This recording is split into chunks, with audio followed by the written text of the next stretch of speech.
La couverture du bébé n'était pas encore terminée. Un fil bleu s'échappait encore d'un coin du tissu quand mon téléphone a vibré sur la table de la salle. Manger. J'ai d'abord tendu la main vers l'aiguille, puis vers le téléphone. Comme si le fait de faire un point de plus pouvait d'une manière ou d'une autre retarder ce qui m'attendait sur l'écran. C'était le nom de ma mère.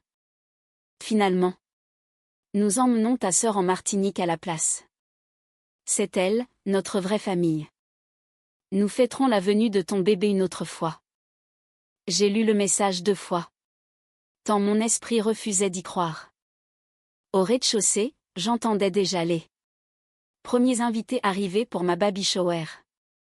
Des éclats de voix et des rires s'élevaient de l'entrée restée ouverte. Quelqu'un a frappé doucement à la porte. Avant d'entrer, j'ai retourné mon téléphone sur la table, écran invisible. La couverture est restée inachevée. À midi, le salon embaumait les viennoiseries à la cannelle et les fleurs fraîches. Mes voisins avaient suspendu de petites étoiles en papier le long des fenêtres. Des collègues de travail sont arrivés avec des paquets cadeaux, entourés de rubans satinés. Ils m'ont serré dans leurs bras avec précaution, attentifs à mon ventre arrondi, en me demandant comment je me sentais. Fatiguée, ai-je répondu. Ce n'était pas un mensonge. J'ai souri suffisamment pour que personne ne me pose d'autres questions. Une seule fois, je me suis éclipsée pour m'isoler. Je suis restée debout, seule dans la chambre du bébé, la main posée sur le bord du berceau vide. La lumière du soleil filtrait à travers les voilages clairs, dessinant des lignes paisibles sur le parquet. La chambre était prête. Pas moi. Ma mère avait toujours trouvé des raisons de ne graviter qu'autour de ma petite sœur, Léa. Quand nous étions enfants, c'était parce qu'elle était plus sensible. Une fois adulte, c'était parce qu'elle avait davantage besoin d'aide. Avec le temps, j'ai arrêté de chercher ma place.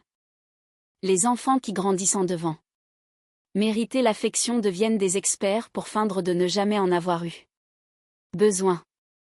Cet après-midi-là, une fois les invités partis, j'ai empilé les cadeaux encore emballés près de la porte de la chambre. La maison me semblait étrangement grande. Mon mari, Lucas, apportait les assiettes vides dans la cuisine pendant que je rassemblais les rubans pour en faire un petit tas. Puis, une autre notification est apparue. Tentative de retrait, 2400 €. Refusé en attente de vérification. Pendant un instant, je suis restée là, à fixer l'écran sans comprendre. Des années plus tôt, lorsque mon père est tombé malade, j'avais donné à ma mère une procuration sur l'un de mes comptes courants pour qu'elle puisse m'aider à régler les dépenses du quotidien quand je partais en déplacement professionnel. La vie avait repris son cours. Le compte était resté ainsi, car révoquer cette procuration ne m'avait jamais semblé urgent. Apparemment, j'aurais dû le faire. J'ai appelé ma banque. La conseillère m'a répondu avec un professionnalisme rassurant. Je vois effectivement une tentative de transfert depuis un profil autorisé, m'a-t-elle dit. Souhaitez-vous révoquer toutes les autorisations d'accès existantes? J'ai jeté un coup d'œil vers la chambre du bébé. La couverture inachevée reposait toujours sur le rocking chair. Oui. Un mot. Puis un autre. Bloquer toutes les cartes de paiement associées. Fait. Annuler. L'accès partagé. Fait. Remplacer toutes les cartes. Fait. Elle m'a demandé si je souhaitais également mettre à jour mes contacts d'urgence et mes codes de sécurité. Je n'y avais pas pensé. Oui. Quand l'appel a pris fin, le silence dans la maison a changé de nature. Ce n'était pas un vide, c'était une sécurité. Exactement 2 heures plus tard, mon téléphone s'est déchaîné. Cet appel manqué, puis 12, puis 19. Les messages vocaux s'accumulaient. Rappelle-moi. La carte ne marche pas. Il y a forcément une erreur.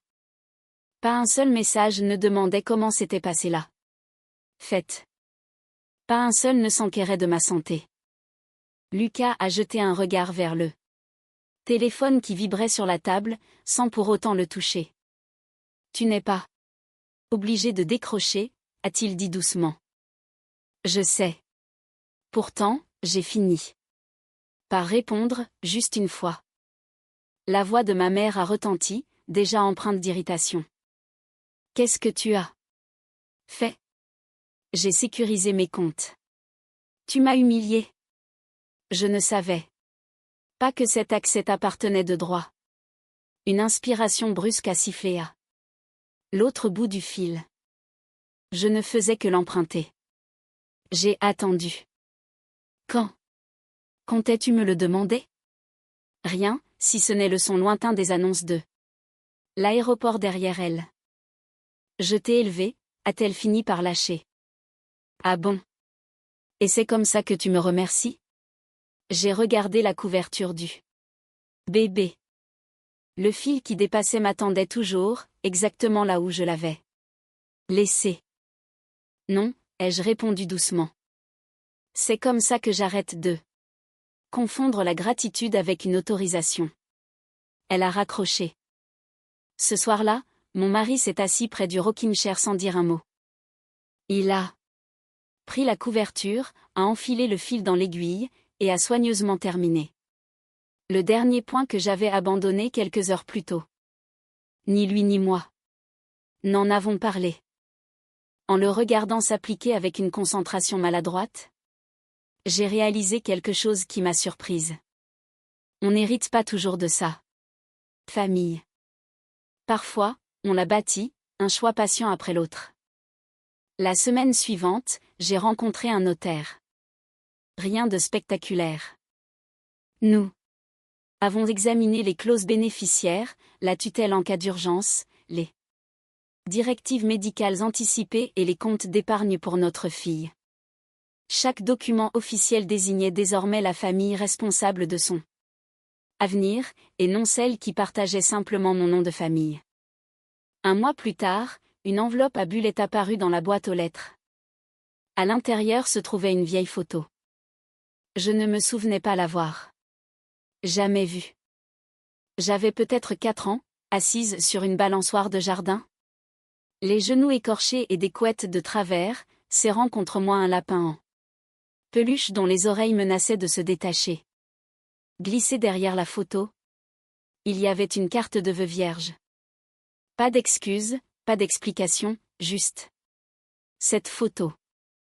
J'ai observé cette petite fille qui souriait à l'objectif. Elle croyait encore que l'amour venait naturellement. Elle n'avait pas encore appris que certaines personnes confondent la proximité avec l'opportunisme. J'ai glissé la photo dans le tiroir du haut de la commode, dans la chambre du bébé. Non pas parce que tout était pardonné, mais parce que je voulais qu'un jour, ma fille comprenne à quel moment notre histoire avait pris un autre chemin.